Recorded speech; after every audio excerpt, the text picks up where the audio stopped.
TDP Janasena Bharatiya Janata party పొత్తు ఉంటుందా ఉండదా అనేటువంటి అంశం ఇప్పుడు సోషల్ మీడియా వేదికగా సర్వత్రా చర్చనీయాంశంగా మారిన నేపథ్యంలో కొంతమంది ఈ మూడు పార్టీలకి పొత్తు ఉంటుందని చెప్తూ ఉంటే మరికొంతమంది ఏమో ఎట్టి పరిస్థితుల్లోనూ టీడీపీ జనసేన అలాగే భారతీయ జనతా పార్టీకి పొత్తు ఉండదు అంటూ కూడా మరికొంతమంది చెప్తూ ఉన్నారు. అసలు పొత్తు ఉంటుందా ఉండదా, పొత్తు గనక ఉంటే ఎప్పుడు క్లారిటీ వచ్చే అవకాశం ఉంది అనే అంశానికి సంబంధించి మనతో మాట్లాడేందుకు ప్రముఖ ఉద్యమకారులు, ప్రముఖ సామాజికవేత్త, ప్రముఖ రాజకీయ విశ్లేషకులు చలసాని శ్రీనివాసరావు గారు మనతో ఉన్నారు. సార్తో మాట్లాడదు. సార్ నమస్తే. సార్ నమస్కారం. అందరికీ నమస్కారం.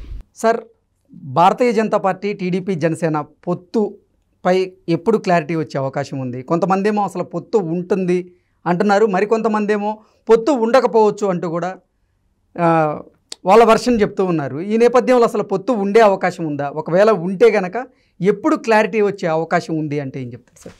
మీరు విజయవాడ రైల్వే స్టేషన్లో ట్రైన్ ఎక్కి రాజమండ్రి స్టేషన్లో దిగాలి.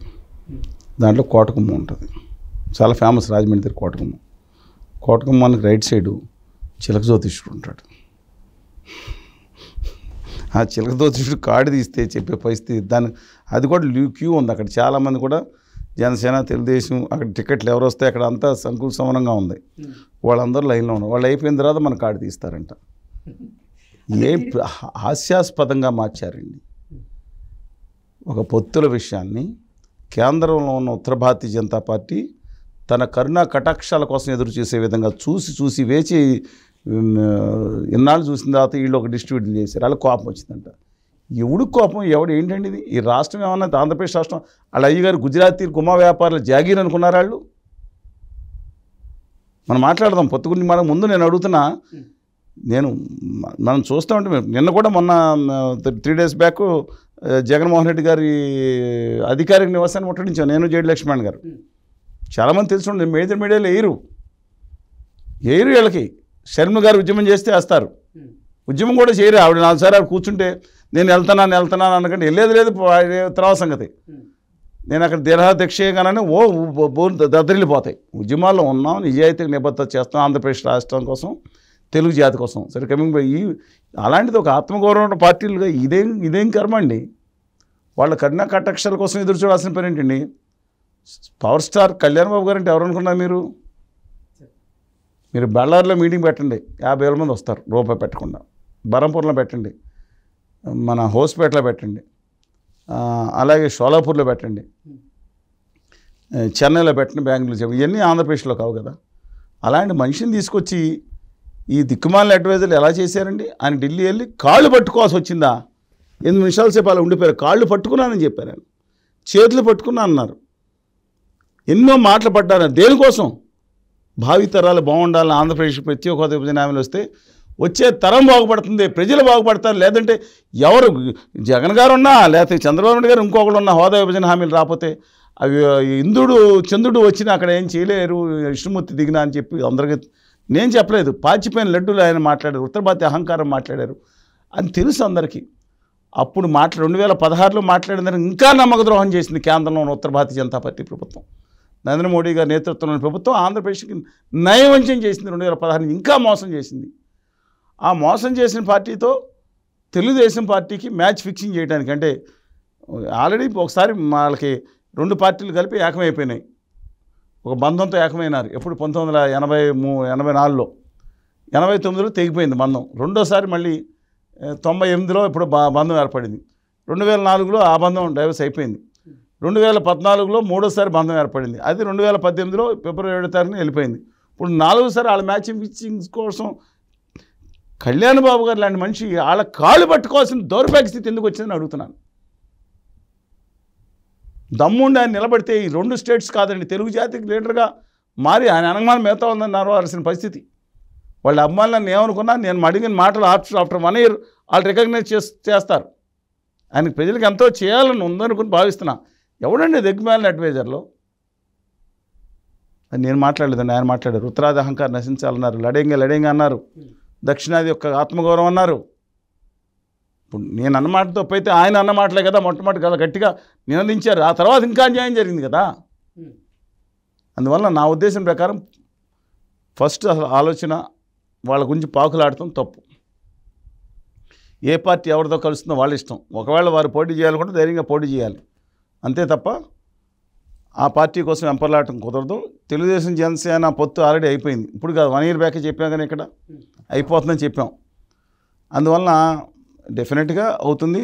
ఉత్తర భారతీయ జనతా పార్టీ కలిస్తే మాత్రం ఆ రెండింటికి విజయ అవకాశాలు గండిపడుతుందని చెప్పను, కానీ చాలా భయంకర నష్టం జరుగుతుంది. పొత్తు కూడా ఇప్పుడు అమిత్ షా గారు బహుశా ఆదాని గారు అడుగుంటారేమో. ఆదాని గారు అండ్ ఇంకా సంఘవి గారు చాలామంది ఉన్నారు అక్కడ వ్యాపారులు. వాళ్ళు నిర్ణయం తీసుకుంటారు. ఎందుకు ఒకళ్ళు కాదు కదా, పెద్ద బోర్డు ఆఫ్ డైరెక్టర్స్ చాలామంది ఉంటారు అక్కడ. గుజరాతీ వ్యాపారులు అందరూ చాలామంది కూర్చుని ఉంటారు. వాళ్ళు నిర్ణయం తీసుకోవాలి కదా. అందుకని ఆంధ్రప్రదేశ్లో పొత్తు గురించి కూడా అక్కడ తప్పదండి. అక్కడ మనం ఎంపీకి ఎవరికి ఇచ్చాం? గుజరాతీ వ్యాపారి గారు మనిషికి ఎంపీగా ఇచ్చేసాం. ఆయన జీవితంలో ఆంధ్రప్రదేశ్ గురించి చచ్చిపోతారు. ఎక్కడ మనుషులు చచ్చిపోతారు, ఆత్మహత్య చేసుకున్న ఆయన ప్రత్యేక హోదా విభజనల కోసం నోరు మెదపడం, ఎప్పుడు వాళ్ళ వ్యాపార ప్రయోజనాల కోసం ఆయన మాట్లాడుతారు. ఏం చేయమన్నారు చెప్పండి? తోలు బొమ్మలు ఆట ఇస్తున్నారు కదండి ఆ వ్యాపారులందరూ మన రాజకీయ నాయకుల్ని. నాకు ఎంత బాధగా ఉందంటే, కనీసం తెలంగాణ బిడ్డలు, తెలుగు జాతి బిడ్డలు, తెలంగాణ సోదరుడు కుమారులే కదా, అందరూ కుమార్తెలు అందరూ కనీసం ఆత్మగౌరవంతో పోరాడుతున్నారండి. ఆర్ఎస్ ప్రవీణ్ కుమార్ తెలంగాణ ఉంచుతాడా? కేటీఆర్ గారు ఎన్ని ఇబ్బందులు పెట్టినా కనీసం సరే ఆయనలో అటు ఇటు ఉన్న కొంతవరకు నిలబడ్డారు. ఇవాళ ఎక్సెప్ట్ రేవంత్ రెడ్డి గారు నిన్న గుజరాత్ మాట తప్ప ఆయన కూడా నిలబడ్డాడు గట్టిగా.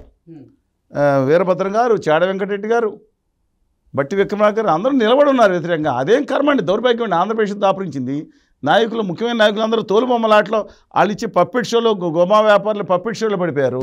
ఆత్మగౌరవాన్ని తీసుకెళ్ళి ఢిల్లీలో ఇల్లు కాదు జగన్మోహన్ రెడ్డి గారు తక్కువ. ఇప్పుడు అందుకని సరే అది నా ఉద్దేశం ప్రకారం తెలుగుదేశం జనసేన కూడా పొత్తులో ఉంటే ఇవాళ డెఫినెట్గా వాళ్ళు అడ్వాంటేజ్లో ఉంటారు. ఉత్తర భారతీయ జనతా పార్టీతో పొత్తు పెట్టుకుంటే టఫ్లో ఉంటారు. ఓకే, అంటే భారతీయ జనతా పార్టీతో టీడీపీ జనసేన పొత్తు పెట్టుకుంటే 2% ఓట్ బ్యాంక్ తగ్గుతుంది అంటూ కూడా కొన్ని సర్వేలు వచ్చిన నేపథ్యంలో అది వాస్తవం అంటారా మీరు? వాస్తవేనండి. ఇవాళ అనేక సర్వేలు ఉన్నాయి. ఇప్పుడు నేను మాట్లాడిన సర్వేలు వాళ్ళు ఎవరైనా ట్రోల్ చేసేవాళ్ళు, వైఎస్ఆర్ కాంగ్రెస్ పార్టీ ఏప్రిల్ 12 తర్వాత చెప్పాను 141 స్థానాలు పైన వస్తాయని. దానికోసం అప్పుడున్న అధికార పక్షంలో ముఖ్యమంత్రి గారు పక్కన ఉన్న నాతో మాట్లాడటం కూడా మానేశాడు. వాస్తవాలు చెప్తే రుచించదు. అలాగే 2014 చెప్పినప్పుడు వైకాపాని మాట్లాడుతూ మానేశాడు. మరి ఈ సర్వేల సారాంశం అంతా కూడా చంద్రబాబు గారు గ్రహించి ఉంటారు కదా సార్. 42-43% దాటి వెళ్ళట్లేదండి. ఓకే, ఇప్పుడు భారతీయ జనతా పార్టీతో పొత్తు పెట్టుకుంటే 2% ఓట్ బ్యాంక్ తగ్గుతుందని చంద్రబాబు గారికి తెలిసినా కానీ ఆయన పొత్తు పెట్టుకోబోతున్నారు. ఎందుకంటే ఆయన్ని వేధించి ఎల్వి సుబ్రహ్మణ్యం గారిని దింపారు రంగంలోకి. ఐవీఆర్ కృష్ణారావు గారు, అప్పుడు నిమ్మగడ్డ రమేష్ కుమార్, వీళ్ళందరూ వ్యతిరేకమే.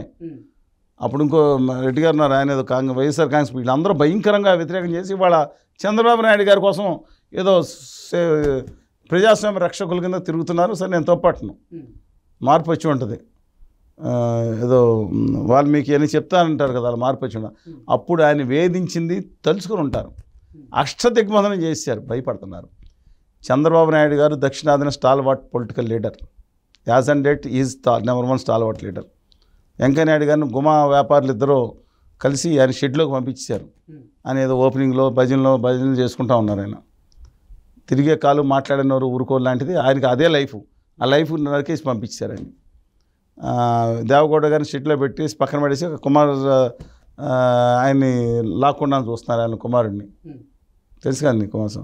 అందువలన ఇవాళ ఈ నేపథ్యంలో చంద్రబాబు నాయుడు గారిని 53 రోజులు జైల్లో అరెస్ట్ చేసి పెట్టారంటే అమిత్ షా గారు తెలియకుండా జరుగుతుందని చిన్నపిల్లలు మనం చెవిలో పూలును క్యాబేజీ పూలు పెట్టుకుని తిరుగుతున్నాం మనం. ఇవాళ అది కూడా గుర్తుంటుంది. అమ్మో వీళ్ళు చేస్తున్నారు, తర్వాత వాళ్ళ ధర బయట వచ్చని చెప్పి ఏమన్నా చేయగలుగుతారు. ఘటనాఘట సమర్థులు. హిట్లర్ గారు ఒక మూలకు రారండి వీళ్ళు చేసే దాంట్లో. అప్రకృత ఎమర్జెన్సీ నడుస్తుంది, అందుకని భయపడుతున్నారు. ఎలక్షన్ సజావుగా జరగడం తగ్గింది ఏదో విధంగా. ఈ జగన్ గారు సాగు కూడా చెవులు మూసేటట్టున్నాడు అనే అభిప్రాయం వాళ్ళకి కొంతలో వచ్చిందండి. అందువల్ల ముందర ఈ ఉపరితలం తెప్పిపోతే చాలు, తర్వాత చూసుకుందనే భావం అయి ఉండొచ్చు బహుశా. ఓకే సార్, ఇంతకీ అసలు పొత్తు ఉంటుందంటారా? ఉంటే ఎప్పుడు క్లారిటీ వచ్చే అవకాశం ఉంది? 2-3 రోజులు 7-8 తారీఖుల్లో నిర్ణయం జరుగుతుందండి. మొన్న 29 తారీఖున ఎన్నికల కమిటీ, పార్లమెంట్ కమిటీ మీటింగ్ జరిగింది. దాంట్లో చాలా అనేక రాష్ట్రాల సీట్లు కూడా అనౌన్స్ చేశారు. దాంట్లో కొన్ని రాష్ట్రాలకు 50 సీట్లు కూడా అనౌన్స్ చేశారు. అందువలన 7-8 తారీఖుల్లో మిగతా ఆంధ్రప్రదేశ్ కూడా దాంట్లో ఎజెండాలో ఉంది. బహుశా వస్తుంది. వాళ్ళు కర్ణాకటాక్షాల కోసం ఎదురు చూస్తున్న తీతు పెట్టలు అలా చూసినట్టు చూస్తూ ఉన్నారు. బహుశా వాళ్ళ కర్ణాకటాక్షలు వస్తే పొత్తే జరుగుతుంది. బహుశా జరగడానికి ఎక్కువ అవకాశం ఉంది. మోర్ దాన్ ఇంకా సీట్ల సర్దుబాటు కాలేదు. సీట్ల సర్దుబాటు కోసం మాత్రమే చర్చలు జరుగుతున్నాయి. సీట్ల సర్దుబాటు ఏం కాదు. వాళ్ళు ఇప్పుడు గుజరాతీ వ్యాపారులు డిసైడ్ చేసిన తర్వాత కూడా సీట్లు సర్దుబాటా? ఓకే, వాళ్ళు ఎదిరించే ధైర్యం ఉంది ఎక్కడ గుజరాతీ వ్యాపారుల్ని? బిక్కుమంటా ఉన్నారు. మీకు నేను ఇంతకుముందే చెప్పాను, ఇక్కడ ఆంధ్రప్రదేశ్లో సింహాలు ఉన్నాయి, పులులు ఉన్నాయి, బ్రహ్మాండమైన ఏనుగులు ఉన్నాయి, గర్జింపులు గాండ్రింపులు గేంకారావాలు వినపడుతున్నాయి అనుకున్నాం. ఇవన్నీ ఢిల్లీకి వెళ్ళగానే అదేదో ఢిల్లీకి తీసుకెళ్ళాడు. ఏ సినిమా? RRR సినిమాలో. అయినా అప్పుడు అక్కడికి వెళ్ళగానే పిల్లులుగా మారిపోతున్నాయి. ఏంటి అని చూస్తే దీనికి శాస్త్రవేత్తలందరూ చాలా కృషి చేశారు. కృషి చేసి దీనికి రూట్ కాజ్ ఏంటా, చికెన్ గున్యానా, డెంగ్యూనా, ఎందుకు వచ్చి ఓడిపోతున్నా ఢిల్లీకి వెళ్ళాను కనుక్కున్న తర్వాత లేదండి దీనికి వ్యాక్సిన్ వేయాల్సిందే, వీళ్ళకి వణుకుడు రోగం పట్టుకుంది, ఇది అద్భుతమైన వణుకుడు రోగం, ఢిల్లీ వెళ్ళగానే ఇంత స్టోన్ అలా ఎందుకు మారిపోతుందంటే అల్లూరి సీతారామరాజు వ్యాక్సిన్, ఉయ్యాలవాడి నరసింహారెడ్డి, కన్నిగంటి హనుమంతు వ్యాక్సిన్ ఇస్తే, కొమరం భీం వ్యాక్సిన్ ఇస్తే కొంతన్న పోషణ వస్తుంది అంటున్నారు. అంతవరకు మా ఆంధ్రప్రదేశ్కి దౌర్భాగ్య స్థితి ఇంతే అనుకుంటున్నాం. చాలా బాధగా ఉంది. శ్రీనివాస్ గారు, అసలు ఒకవేళ కనుక 25 మనకి అంటే టీడీపీ, జనసేన అలాగే భారతీయ జనతా పార్టీకి పొత్తు కుదిరితే భారతీయ జనతా పార్టీ ఆంధ్రప్రదేశ్లో ఎన్ని ఎంపీ స్థానాల్లో పోటీ చేసే అవకాశం ఉంది? ఎన్ని స్థానాలని ఈ పొత్తు కూటమి గెలిచే అవకాశం ఉందంటే ఏం చెప్తారు? వాళ్ళు గుమా వ్యాపారులకు ఉద్దేశం 25కి 25 లాగేద్దామని ఉంటుంది. మనల్ని ఎవరు కానండి, గుమా వ్యాపారులకు ప్రపంచాన్ని మొత్తం లాగేద్దామని ఉంటుంది. కానీ 4 సీట్లు కొత్తపల్లి గీతా గారు అరకులోయ, రాజమండ్రి పురంధేశ్వరి గారు, లాస్ట్ బాల్ వరకు ఆడతానని ఆంధ్రప్రదేశ్ను ముంచేసిన నల్లారి కిరణ్ కుమార్ రెడ్డి గారు, రాజంపేట రెడ్డి గారు అంటే కాదు ఇప్పుడు హిందూపూర్ నుంచి ఆయనను వెంకయ్యనాయుడు గారు పిఏ చేశారు. సత్యకుమార్ గారు మహారాష్ట్ర పూర్వీకుల వాళ్ళు ఇక్కడ స్థిరపడ్డా అనుకోండి, మహారాష్ట్ర నుంచి వచ్చిన వాళ్ళు వారి హిందూపురం అడుగుతున్నారు.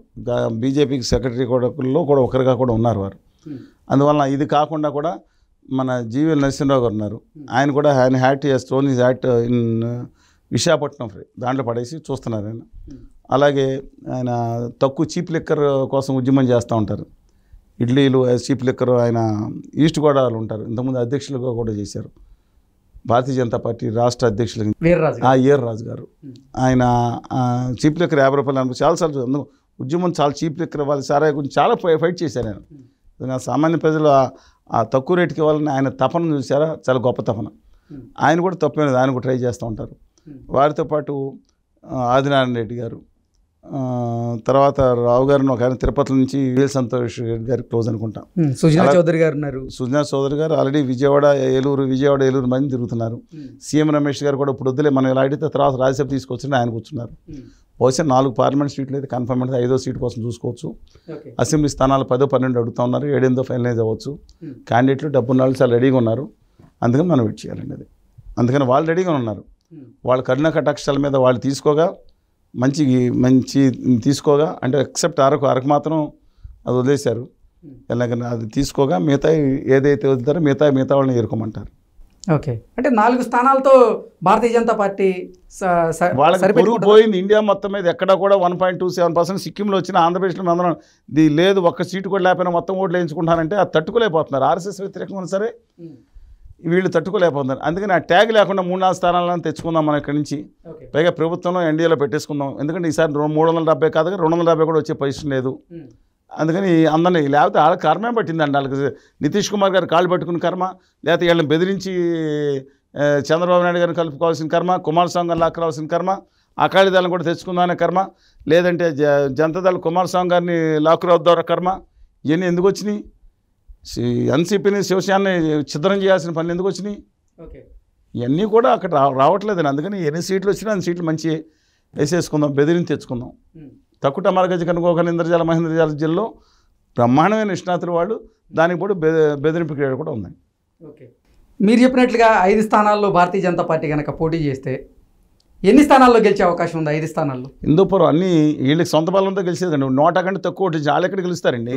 అంటే కూటమిలో భాగంగా అసహ్యంగా భావిస్తారు. టీడీపీకి సంబంధించినటువంటి కార్యకర్తలు కానీ జనసేనకు సంబంధించినటువంటి ఓట్ బ్యాంక్ ఇటు పడితే రాజమండ్రి ఒకటి పెంచుదామని చూస్తున్నారండి. అలాగే హిందూపురం ఒకటి అక్కడ ఉన్న తెలుగుదేశం పార్టీ దాంతో హిందూపురం ఒకటి నెగ్గొచ్చండి. మిగతాని షెట్కి వెళ్ళిపోతాయండి. ఓకే. కొత్తపల్లి గీతా గారు కూడా కష్టం అంటారు. కొత్తపల్లి గీతా గారు కాకుండా అక్కడ వైఎస్ఆర్ కాంగ్రెస్ పార్టీ ఉన్న 7 సీట్లు 5 స్థానాలు అసెంబ్లీ స్థానాలకి ఉన్న అవకాశం ఉంది. ఏమో వీళ్ళు మళ్ళీ బెదిరించాలి. ఇది రాగానే మళ్ళీ ఆయన చంద్రబాబు నాయుడు గారికి చేసిన పరాభవాన్ని మళ్ళీ జగన్ గారు కూడా వీళ్ళందరూ భ్రమలో ఉన్నారు. వీళ్ళు ఒకళ్ళ మీద ఒకళ్ళని ప్రయోగించి ఆడుకుంటూ ఉన్నారు. కళ్యాణ్ బాబు గారికి తెలుసుకోవాలని కోరుతున్నాను నేను. ఓకే. మరి 5 స్థానాలు చంద్రబాబు గారు ఇచ్చే అవకాశం ఉందంటారా? వాళ్ళు తీసుకునే అవకాశం ఉందండి. ఏదో ఒక సీట్ వద్దు ఇంకా తగ్గించుకొని బతిమాలుకుని ఏదో చేసుకోవాల్సింది చెప్తే గుమా వ్యాపారులు ఏదో డిసైడ్ చేస్తే ఫైనల్లో ఈ ఒక అరగ సీట్ మాత్రం ఈయనకి వాళ్ళకి గిఫ్ట్గా ఇచ్చారు అంతే. వాళ్ళకు కూడా ఆదివాసీల విషయంలో వెళ్ళాల్సిన అవసరం ఉంది. మతం విషయంలో వాళ్ళు కాన్సన్ట్రేషన్ చేయొచ్చు అక్కడ.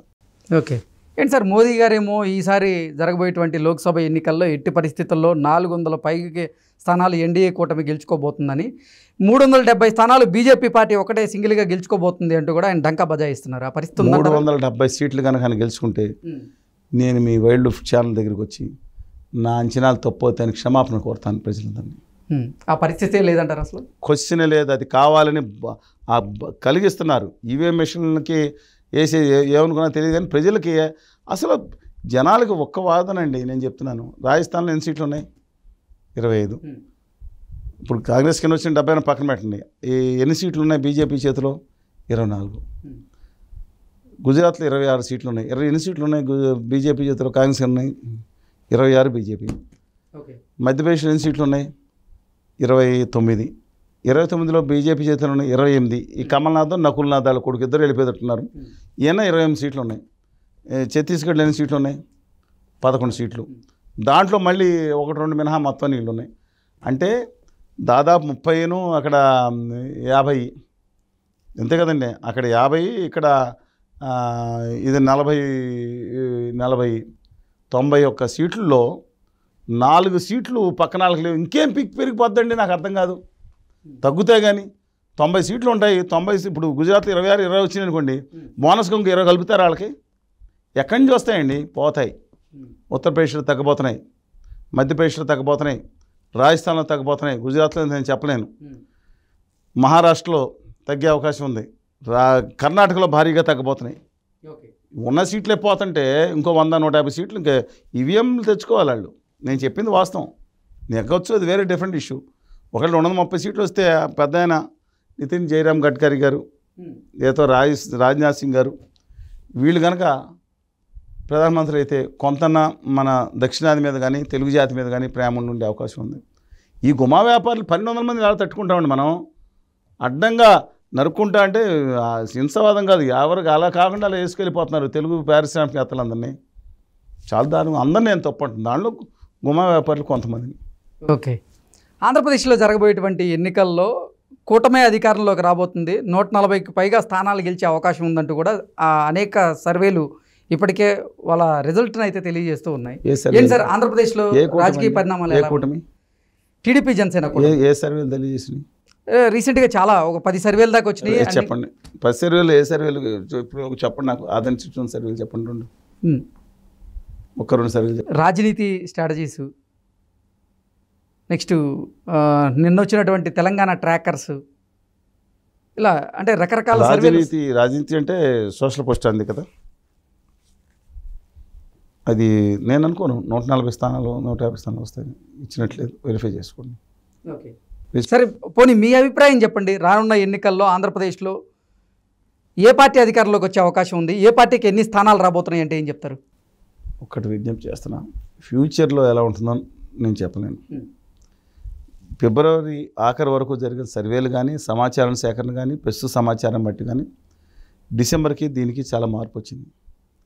డిసెంబర్లో YSR Congress party graph has come down drastically. అటు నవంబర్లో కూడా 120 స్థానాలు జనసేన తెలుగుదేశం వామపక్షాల కూటమి వస్తుంది అనుకున్నాను. సెప్టెంబర్లో 3 ఉంటే 120 స్థానాలు తక్కువ కాకుండా వచ్చే అవకాశం ఉందని కూడా నేను భావించాను.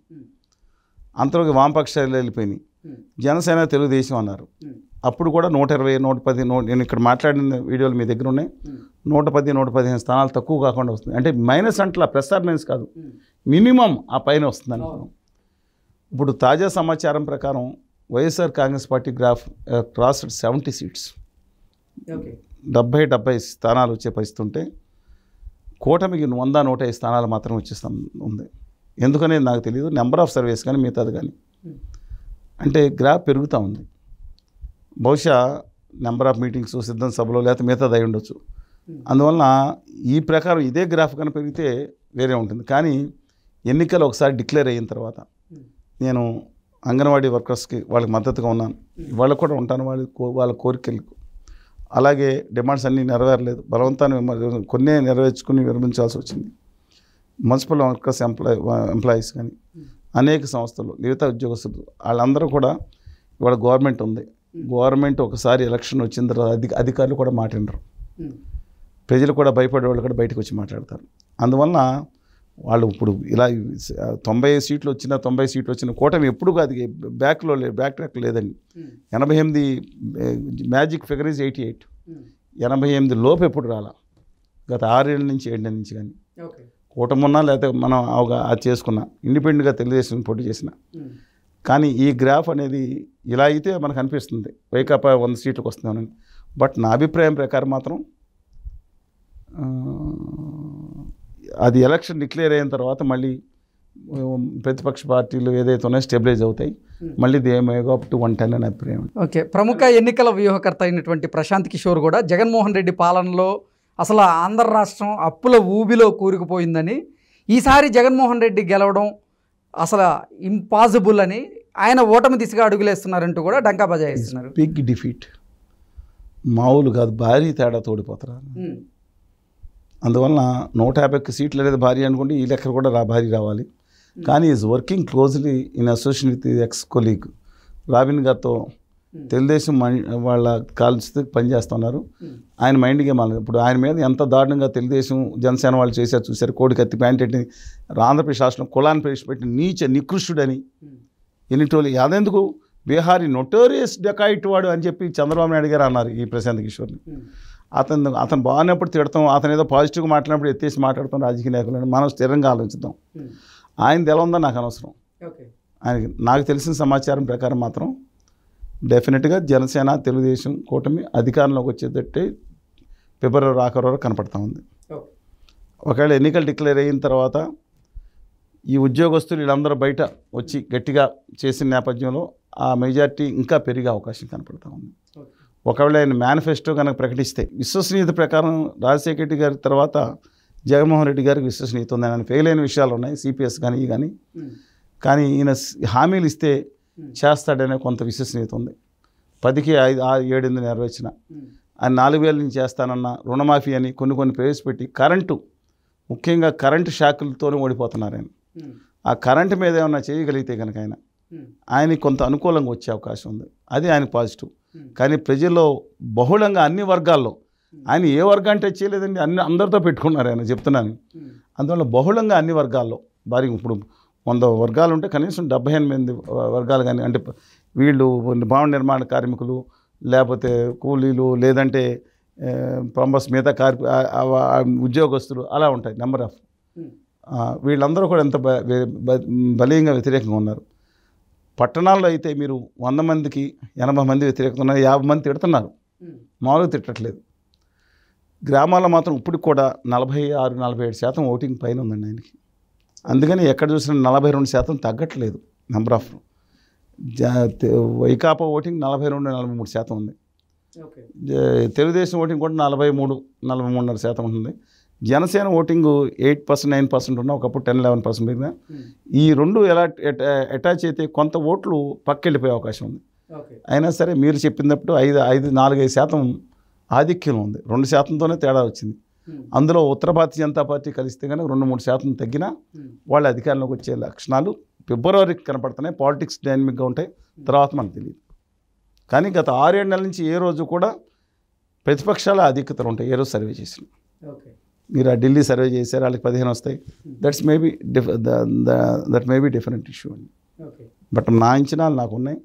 తెలంగాణలో నేనేం చెప్పానో మీకు చూశారు, ఇక్కడ కూడా ఎవరు ముఖ్యమంత్రి అవుతున్నారు చాలా క్లారిటీతో ఉన్నాను నేను. ఓకే, మరి 25 ఎంపీ స్థానాల్లో ఆంధ్రప్రదేశ్లో ఏ పార్టీకి ఎన్ని స్థానాలు వచ్చే అవకాశం ఉందంటారు సార్? మీ అంచనా ప్రకారంగా మీ అభిప్రాయం? 15-10 వచ్చే అవకాశం ఉంది. 15 కూటమికి వచ్చే అవకాశం అంటే 10 ఫిబ్రవరి నాటికి, ఓకే 10 వైకాపాకి వచ్చే అవకాశం ఉంది.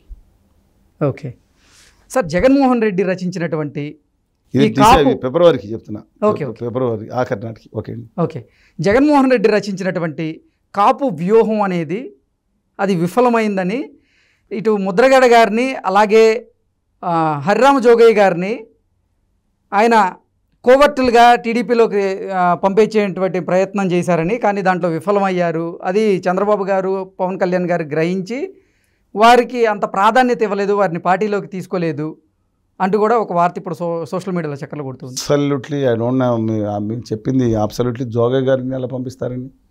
జోగయ్య గారు జనసేనలో ఉన్నారు. ఇప్పుడు కొడుకులు ఉన్నారా లేదా అనేది కొడుకులు విభేదించి వెళ్ళిపోవడం చాలా. ఇప్పుడు పురంధేశ్వరి గారు ఒక పార్టీలో ఉన్నారు, వాళ్ళ బావగారు ఒక పార్టీలో ఉన్నారు, మర్ది గారు వాళ్ళ అబ్బాయి ఒక పార్టీలో ఉన్నారు. అందుకని జోగయ్య గారి విషయంలో వాళ్ళు ఎలా కోవట్లుగా అనుకుంటే, జోగయ్య గారికి ఆయన కాపు కమ్యూనిటీ చాలా ఇంపార్టెంట్, కావాలి అధికారంలో కావాలి ఏనాడో ఉంది ఆయనకి. 2009లో బట్ ఫర్ హిమ్ వాళ్ళు చాలామంది విమర్శించవచ్చు ఆయన్ని. రాష్ట్రంలో సంబంధం ప్రతి ఎంపీకి సీట్ ఇచ్చింది ఎవరో సోనియా గాంధీ గారు. రాజశేఖర్ గారు 2009 వ్యతిరేకంగా పోరాడినా సరే హర్ష కుమార్ గారికి మధువేష్ గారు కూడా సీట్లు ఇచ్చారు. కావాలంటే ఎవరు నమ్మండి, ఆ రోజు ఏం జరిగింది చెప్తాను నేను. అందువల్ల హరిరామ జోగయ్య గారు తన వ్యక్తి, తన కులం వ్యక్తి ముఖ్యమంత్రి అవ్వాలని చెప్పి దానికి రాజీనామా కూడా చేసి ఎంపీ కూడా వద్దన్నారు. అందుకని ఆయన సరే ఆయన విధానాలతో కొన్ని నేను ఏకీభవించకపోవచ్చు, కానీ ఆయన కోవట్టుగా పంపిస్తారు. అంటే హరిరామ జోగయ్య గారు పేరుతో వాళ్ళ కొడుకే ఈ లేఖలు రాస్తున్నారు జనసేనాన్ని ఉద్దేశించి అంటూ కూడా ఒక వార్త కూడా ఈరోజు సోషల్ మీడియాలో చక్కర్లు కొడుతూ ఉంది. అసలు జోగయ్య గారిని కన్విన్స్ చేసే కెపాసిటీ కొడుకుని కూడా కాదని నేను ఐ డోంట్ థింక్ సో అండి. ఓకే, అంటే పవన్ కళ్యాణ్ గారిని ఉద్దేశించి ఆయన మీరు కంట్రోల్ చేయడం అనేది ఆయన సాధ్యం కాదండి. ఓకే, అంటే పవన్ కళ్యాణ్ గారిని ఉద్దేశించి లేఖలు రాస్తుంది హరిరామ జోగయ్య గారు అంటారు. ఖచ్చితంగా హరిరామ జోగయ్య గారు మీకు చిన్న ఇవాళ రాయట్ మీరు కొత్తగా మీరు రాజశేఖర్ గారు ఎన్ని లేఖలు రాశారు, సోనియా గాంధీ గారు ఎన్ని లేఖలు రాశారు. వాళ్ళకి ఆ లేఖలు రాయడం చిన్నప్పటి నుంచి అలవాటు అండి. ఆయనకి వాళ్ళు కొత్తగా వచ్చిందైతే మీరు డౌట్ చేయాలి. ఆయన ఖచ్చితంగా లేఖలు రాస్తారు. ఆయన ఎవరి మాట ఆయన సీతయ్య మీకు పరిచయం లేదు కాబట్టి, మా ఊరు కాబట్టి నాకు పరిచయం అండి. మా పాలకుల బాబ్జీ గారు కానీ, పాత పోనీ మా వదిన సత్యాన్ని గారు కానీ, అల్లు వెంకట సత్యాన్ని కానీ మీరు అడగండి, ఎవరైనా అందరూ ఎమ్మెల్యేలు పరిచయం బాగా పరిచయం. అంటే నా మాట కాదు, అసలు సోషల్ మీడియాలో వాస్తవం ఆయన ఎవరో తెలియదు కాబట్టి వాస్తవాలు ఆయన చేసిన వాదనలో లోపాలు ఉండొచ్చు. ఓకే, కానీ ఐ డోంట్ థింక్ సో అండి. అంటే మీరు చెప్పినట్లుగా ఆయన జనసేనలోనే ఉండి పవన్ కళ్యాణ్ గారికి వ్యతిరేకంగా ఆయన లేఖలు రాయడం, పవన్ కళ్యాణ్ గారికి వ్యతిరేకంగా ఆయన లేఖలు ఎక్కడ రాశారండి? అంటే కాపు కులానికి ఆయన ఒత్తిడిగా పెడతారు. కొంతమంది కూడా ఉన్నారు ఈ లేఖలు రాయటం మంచిది, ఇలా ఒత్తిడి ఉంటే మనకి అక్కడ చంద్రబాబు నాయుడు గారి దగ్గర బాగానే ఉంటుందని అనుకునే వాళ్ళు కూడా ఉన్నారు. కానీ పవన్ కళ్యాణ్ గారేమో నాకు కొంతమంది సలహాలు ఇచ్చే ప్రయత్నం చేస్తున్నారు. అది ఆయన మాట్లాడారు, సలహాలు అక్కర్లేదు అని చాలా గట్టిగా మాట్లాడారు. ఆయన ఈ ఫిక్స్డ్ అండి, తెలుగుదేశం వెళ్ళిపోవడానికి ఫిక్స్ అయ్యారు. కానీ ఒకటి ఆయన తిడతా ఉన్నారు, కానీ 24 సీట్లు ఆయన పవర్ షేరింగ్ అనేది లేదా ఒక స్థాయి ఆయన కలిసి నెంబర్ 1గా ఉండి పోరాడాలనేది నా కోరిక. ఆంధ్రప్రదేశ్ హక్కుల కోసం రాష్ట్రం నెంబర్ 1గా ఉంటే మిగతా వాళ్ళందరూ వెనకమాల వస్తారని కోరిక.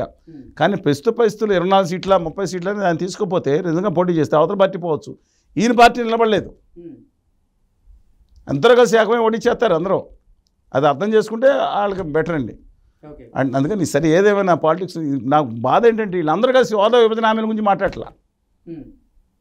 మేము ఉద్యమం చేస్తుంటే ఏళ్ళకి సీట్ల రాష్ట్ర హక్కుల కోసం ఆత్మగౌరవం కోసం మాట్లాడట్లా. ఢిల్లీలో ఆత్మగౌరవం తీసుకెళ్ళి తాగడ పెడుతున్నారు. ఏం చేయమంటారు చెప్పండి?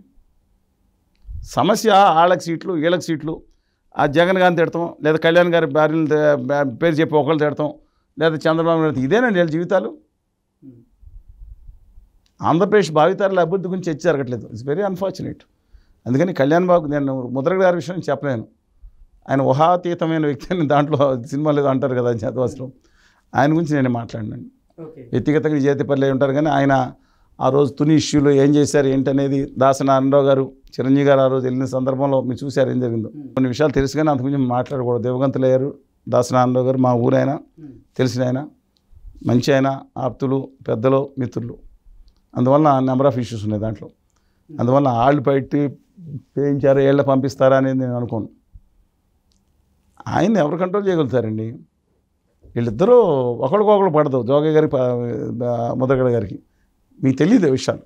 ఓకే తెలుసండి, ఇద్దరికి పడదు అసలు. సార్, రానున్న పార్లమెంట్ ఎన్నికల్లో తెలంగాణలో ఏ పార్టీకి ఎన్ని స్థానాలు వచ్చే అవకాశం ఉంది? నేను ఇందాక చెప్పినట్లుగా తెలంగాణ ట్రాకర్స్ అనేటువంటి ఒక సంస్థ రీసెంట్గా ఒక సర్వే చేస్తే ఆ సర్వే ప్రకారంగా రానున్న పార్లమెంట్ ఎన్నికల్లో అంటే కాంగ్రెస్ పార్టీ హవా కొనసాగించబోతుంది. 17 ఎంపీ స్థానాలకు గాను 12 ఎంపీ స్థానాలను కైవసం చేసుకోబోతుంది అంటూ కూడా వాళ్ళ సర్వే రిపోర్ట్ వచ్చింది. బీఆర్ఎస్కి బీజేపీకి కలిపి 5 స్థానాలకే వచ్చే అవకాశం ఉందంటూ కూడా ఆ సర్వే సంస్థ చెప్పిన నేపథ్యంలో అసలు ఏంటి సార్ పరిస్థితి ఎలా ఉండబోతుంది? అంటే ఇప్పుడు ఓవైసీ గారు లేపేశారు మీరు? నేను 12+5 అంటే ఓవైసీ గారు లేపేశారా? ఓవైసీ గారు సీట్ పర్మనెంట్ సీట్ ఈసారి బీజేపీ ఆ స్థానాన్ని కైవసం చేసుకోబోతుందంటూ కొంతమంది ఇస్తున్నారు.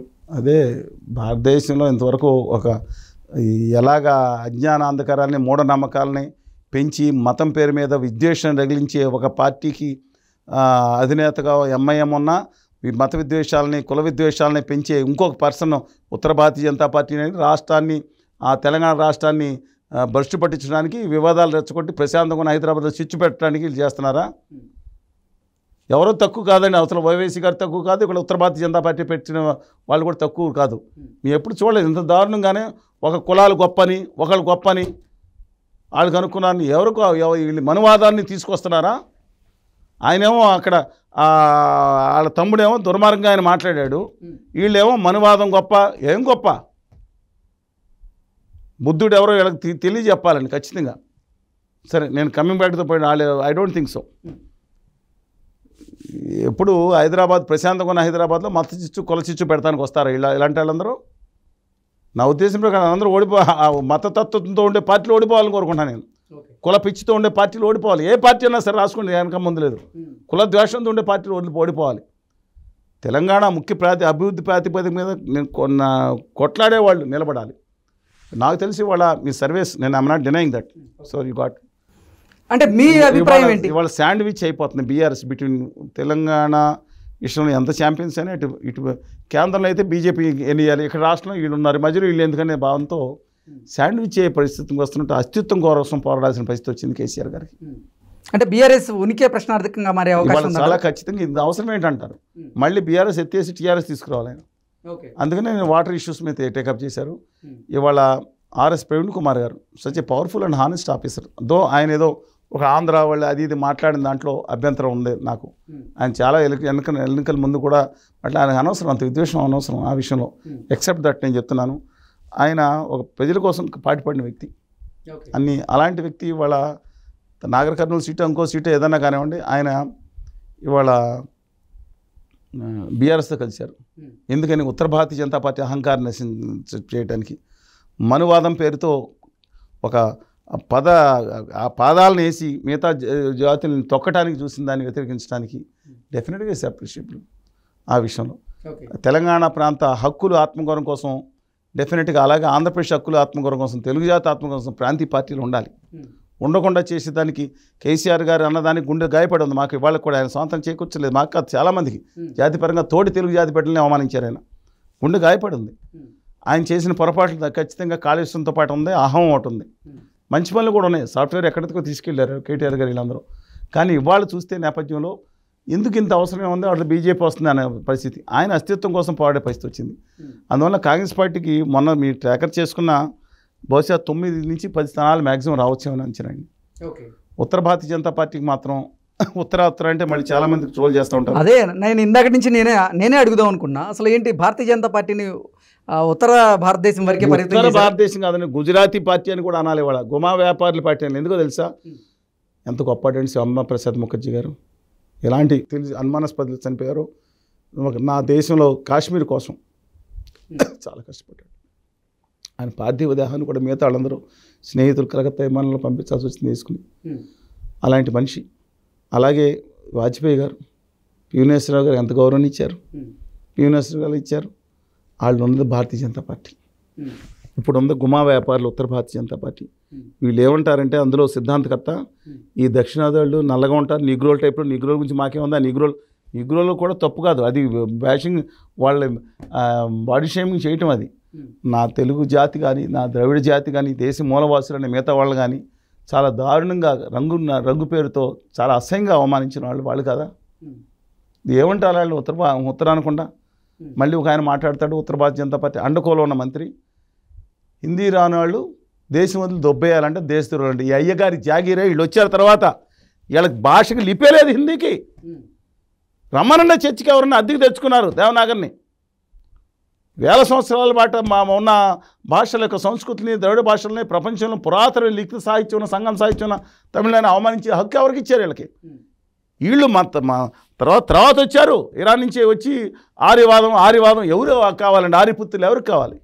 ఈ దేశం మా మూలవాసులది, మీరు అద్దెకు వచ్చారు ఇక్కడికి, కావాలని మీరెవరు వెళ్ళిపోమంటానికి అని మాట్లాడగా. అందుకని నేను అంటున్నాను అంతే తప్ప ఈ దేశం సంఘటితంగా ఉండాలి. నా తెలుగు, నా ద్రవిడ, నా బెంగాలీ, మరాఠీ, కాశ్మీర్ అందరూ కలిసిన దేశం ప్రపంచంలో నెంబర్ 1గా ఉండాలి కోరుకుంటాం. కానీ దేశాన్ని దుర్మార్గంగా చీలుస్తుంది వీళ్ళండి, మతాల పేరు మీద, కులాల పేరు మీద, ఉత్తర భారతీయ అహంకారం పేరు మీద. అందుకని మాట్లాడాను. అందుకని సరే, coming back to your point again, ఇవాళ బీజేపీకి యాక్చువల్ 2 స్థానాలు వచ్చే పరిస్థితి ఉన్నప్పుడు ఇవాళ పెరుగుతుందండి. 3-4 స్థానాలు పైగా వచ్చే అవకాశం కనపడుతుంది. అంటే 4 ఆల్రెడీ సిట్టింగ్ స్థానాలు ఉన్నాయి కదా, ఉన్నా సరే తగ్గిపోయింది మొన్న. మళ్ళీ 4-5 స్థానాలు కూడా వెళ్ళే అవకాశం కూడా కనపడొచ్చండి.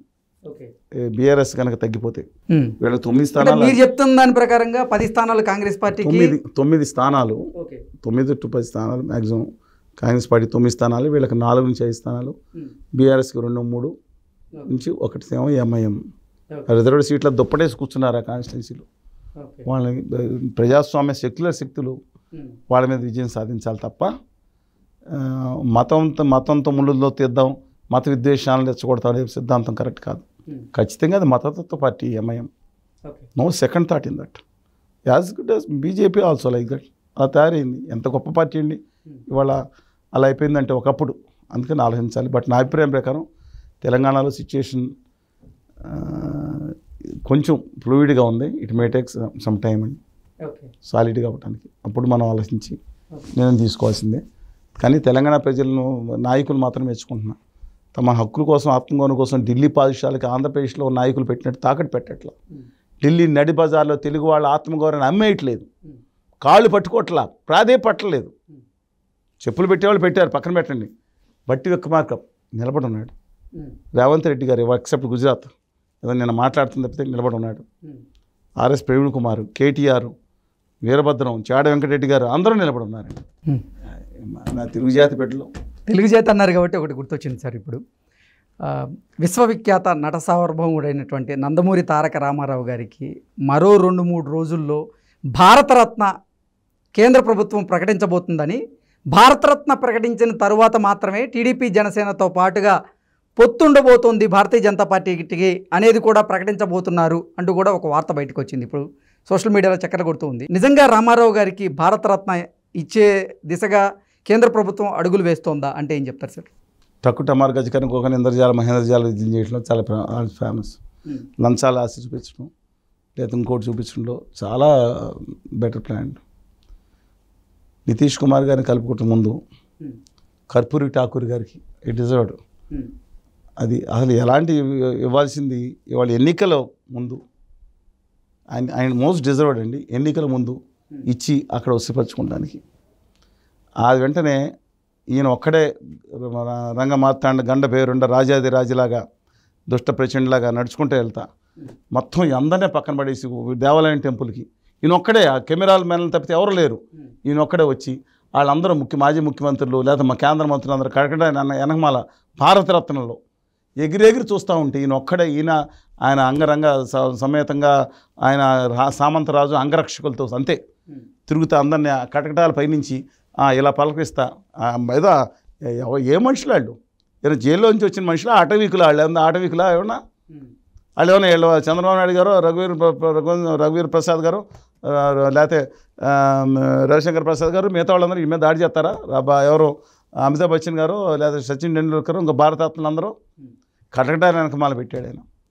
అంతటి దుర్మార్గానికి అది కాదండి. అప్పుడు ప్రజల్లో వచ్చింది ఏంటంటే ఉత్తర భారతాన అరే మోడీ మా అద్వానీ గారు వాళ్ళ ఆవిడతో కలిసి పూజ చేయవచ్చు కదా అంటే ఆయనకి చలిగాలు తట్టుకోలేదు. వీళ్ళు చెప్తున్నారు, ఆయన చెప్పలా. సరే మురళీ మనోహర్ జోషి గారు ఉన్నారు కదండి, ఆయన కాళ్ళు నొప్పులు, ఆయన నొప్పులో కాళ్ళు ఆయన వస్తా అంటాడు, ఇది రానివ్వలేదు. ప్రజలు అద్వానీ గారు లేకపోవటం అని బాధ కలిగింది. దాంతో ఈయన ఏం చేశాడు, దాని ఎన్నికల్లో మనకి అద్వానీ గారికి భారతరత్న అయిపోయింది. మళ్ళీ పార్టీగా ఒకటేంటండి ఇదంతా, ఇదేమన్నా ఎన్నికల ప్రచారమా? ఎందుకని అనుకుంటున్నానంటే ఆ ఫాక్స్కామ్ కంపెనీ వాళ్ళు ఇంకో అగర్వాల్ గారితో కలిపి మన ఆంధ్రప్రదేశ్లోనో తెలంగాణలోనో ఇంకో చోట మహారాష్ట్ర రావాల్సిన సెమీ కండక్టర్స్ని 1,50,000 కోట్లు పెట్టేది గుజరాత్లో పెట్టించుకున్నాడు. పెట్టించుకుని మళ్ళీ వీళ్ళు అటు ఇటు అంటే వెళ్ళిపోతారని ఆయనకు మరి ఎందుకన్నా పద్మభూషణ్ అవార్డు ఇచ్చాడు ఆ ఫ్యాక్షన్ తైవాన్ ఆయనకి. అంటే నేను ఫర్ సేలని అన్నగానే అంత గొప్ప వాడిని మనం గుజరాత్ ఇంకోటి పెడితే ఇంకోటి భద్రత కూడా ఇచ్చేస్తారు. ఈయన తెలంగాణలో పెడితే ఎవరా, ఆంధ్రప్రదేశ్లో ఎవరా? అక్కడి నుంచి ఆయన మొదలైంది. ఏది చౌదరి చరణ్ సింగ్ గారు అబ్బాయి, ఆయన ఏం చేస్తున్నారంటే నేను మనవడు జయంత్ చౌదరి మా తాతకి ఇస్తే మొదలుపెట్టారు. అక్కడ పశ్చిమ ఉత్తరప్రదేశ్లోని రోహిల్ఖండ్ కింద ఉన్న బాగ్పట్ కానీ ఆ ప్రాంతాల్లో అంతా కూడా మీరట్ కానీ వాళ్ళ ప్రభావం ఉంది. అందుకే జయంత్ చౌదరి గారు తాతగారికి ఇచ్చేస్తే మా తాతకి ఇచ్చిన తర్వాత నేను అలా కలవకుండా ఉంటాను, భారత ఆయన కూడా రిజర్వ్డ్ అనుకున్నాను. తర్వాత తమిళనాడులో అన్నామలై గారు గొడవ చేస్తాను, ఏఐడిఎంకి వెళ్ళిపోయింది. ఇంకేం చేద్దాం, వాళ్ళకి ఇంకోటి లాగేద్దాం, స్వామినాథన్ గారికి ఇచ్చేద్దాం. ఆ తమిళనాడులో ఇచ్చేసాను, స్వామినాథన్కి ఇచ్చేసాను. స్వామినాథన్ గారు అడిగింది రైతుల కోసం తప్పించైనా ఖర్చుల మీద ఎంఎస్పీ కింద 50% పెట్టి ఇవ్వండి ఆయన చెప్తే అది నిజమైన భారతరత్న, అది నివాళి. అందుకని ఓట్ల కోసం వాళ్ళకి అయిపోయిన తర్వాత తెలంగాణలో చూశారు పివి నరసింహరావు గారు, ఆయన అవమానించింది మనం వాడుకుంటే ఎట్లా ఉంటుంది, మంచిగా ఉంటుంది, మన దెబ్బతైంది మనం చేద్దామని మళ్ళీ PV Narasimha Rao is also most deserved. కానీ ఎన్నికల కోసం లంచం ఇచ్చినట్టు ఇలా చేస్తే అవమానంగా మోస్ట్ డిజర్వ్డ్ క్యాండిడేట్స్ అండి. అన్నాళ్ళ నుంచి అడుగుతున్నాము. ఇవాళ ఆంధ్రప్రదేశ్ నుంచి అప్పుడే ఇవ్వాలి కానీ ఇవాళ ఎందుకంటే ముగ్గురు వాళ్ళు ఏది తోలుబొమ్మలాట ఆడిస్తున్నారు అనమాట. కాదా చెప్పమనండి, ఎవరు గట్టిగా ఆంధ్రప్రదేశ్ హక్కుల కోసం ఆత్మగౌరవం కోసం ప్రత్యేక హోదా విభజన హామీల కోసం ఎవరు మాట్లాడుతున్నారు గట్టిగా వాళ్ళ. దాంతో ఇప్పుడు ఇదే పరిస్థితుల్లో రామారావు గారికి వచ్చిందంటే చిన్నతనంగా అనిపిస్తుంది, లంచాలు ఇచ్చినట్టు తెచ్చుకున్నట్టు అనిపిస్తుంది. బహుశా జరగకపోవచ్చు. తన తెలుగువారి ఆత్మగౌరవాన్ని ఢిల్లీ నడి బజార్లో తాకట్టు పెడతా ఉంటే నిలదీసి దమ్మున్న ఎన్టీఆర్ తన ఎన్నికల కోసం ఉత్తరాలు దక్షిణాలు చేసుకునే ఎన్నికల కోసం తన ఆత్మగౌరవాన్ని ఇంకోసారి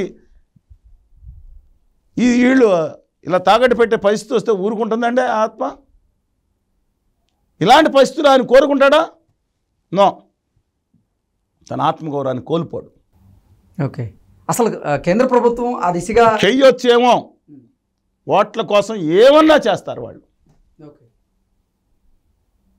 ప్రత్యేక హోదా విభజన హామీలు ఇమ్మనండి, ఎన్టీ రామారావు సాక్షిగా మేము చేస్తామని ప్రకటించమనండి. పోనీ అంత గౌరవం ఉంటే ఒక తరం బాగుపడుతుందండి, తరం దెబ్బతిందండి. ఆంధ్రప్రదేశ్కి 9.5 సంవత్సరాలుగా బడ్జెట్లో చేసిన నమ్మక ద్రోహాన్ని సవరించి తెలంగాణకు కూడా ఆంధ్రప్రదేశ్కి న్యాయం చేయమనండి. అది నిజమైన నివాళండి. ఏదో పురస్కారం ఇచ్చేసి ఇవాళ కూర్చుని మీరు ఓట్లేయండి గొర్రెల్లాగంటే ఆంధ్రప్రదేశ్ చేసిన నమ్మద్రోహాన్ని చూసి కూడా ఓట్లేస్తారండి? ఐ డోంట్ థింక్ సో అండి, I don't think so. Telugu వాళ్ళ ఆత్మగౌరవాన్ని ఢిల్లీ బజార్లో తాకట్టు పెట్టకూడదు. అది కాదు, గుజరాతీ పాదుషాల దగ్గర తలకాయ వంచే పరిస్థితి రాకూడదు. కోటి రతనాల వీణ నా తెలంగాణ అన్నాడు దాశరథి గారు. కోటి లింగాల్లో ఉన్న ఆంధ్ర శాతవాహనులు, అమరావతికి ఉన్న ధానికటకం, గుంటూరు జిల్లా ధానికటకం ఉన్న శాతవాహనులు ఇదే మాట్లాడుతూ ఉంటే వీళ్ళు గుజరాతీ కొంతమంది వ్యాపారులు కానీ అప్పుడు పాలకులు కానీ గుజరాత్ వెళ్ళి ఆ కచ్చి ప్రాంతం దాకా జయించి వచ్చారు 2000 సంవత్సరాల క్రితం. మీరు ఇండియా మ్యాప్ కొట్టండి. మగధ సామ్రాజ్యం ఢిల్లీ లేదప్పుడు, మగధ సామ్రాజ్యం జయించి వచ్చాడు ఆంధ్ర శాతవాహనులు. అది మా కెపాసిటీ. మీ అద్వైత అద్వైత ఇవన్నీ వచ్చినప్పుడు కూడా శుద్ధ అద్వైత చాలా వచ్చింది కదా. వల్లభాచార్యులు గారు కోనసీమ ఆయన వెళ్ళి గుజరాత్లో వాళ్ళు అందరూ అనేక మంది ఫాలోవర్స్ గుజరాత్ని ఆధ్యాత్మికంగా అక్కడ చేసి వచ్చి వాళ్ళందరూ మనసులో గెలుచుకున్నాడు. అట్లాంటిది నా తెలుగు జాతి 13.5 కోట్ల ఉన్న తెలుగు జాతి వాళ్ళ అవమాన భారంతో ఈ గుమా వ్యాపారులు కాళ్ళ దగ్గర కూర్చునే పరిస్థితి వస్తుందా? రాకూడదండి.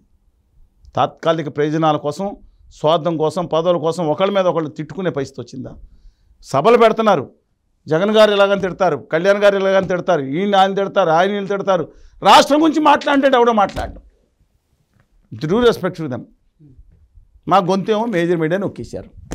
90% టీవీలు మేము ఢిల్లీలో నరకయాతన పడి చలిలో వందలాది మంది ఉద్యమించిన 0.1 to 2% కూడా 2% కూడా చూపించట్లేదు.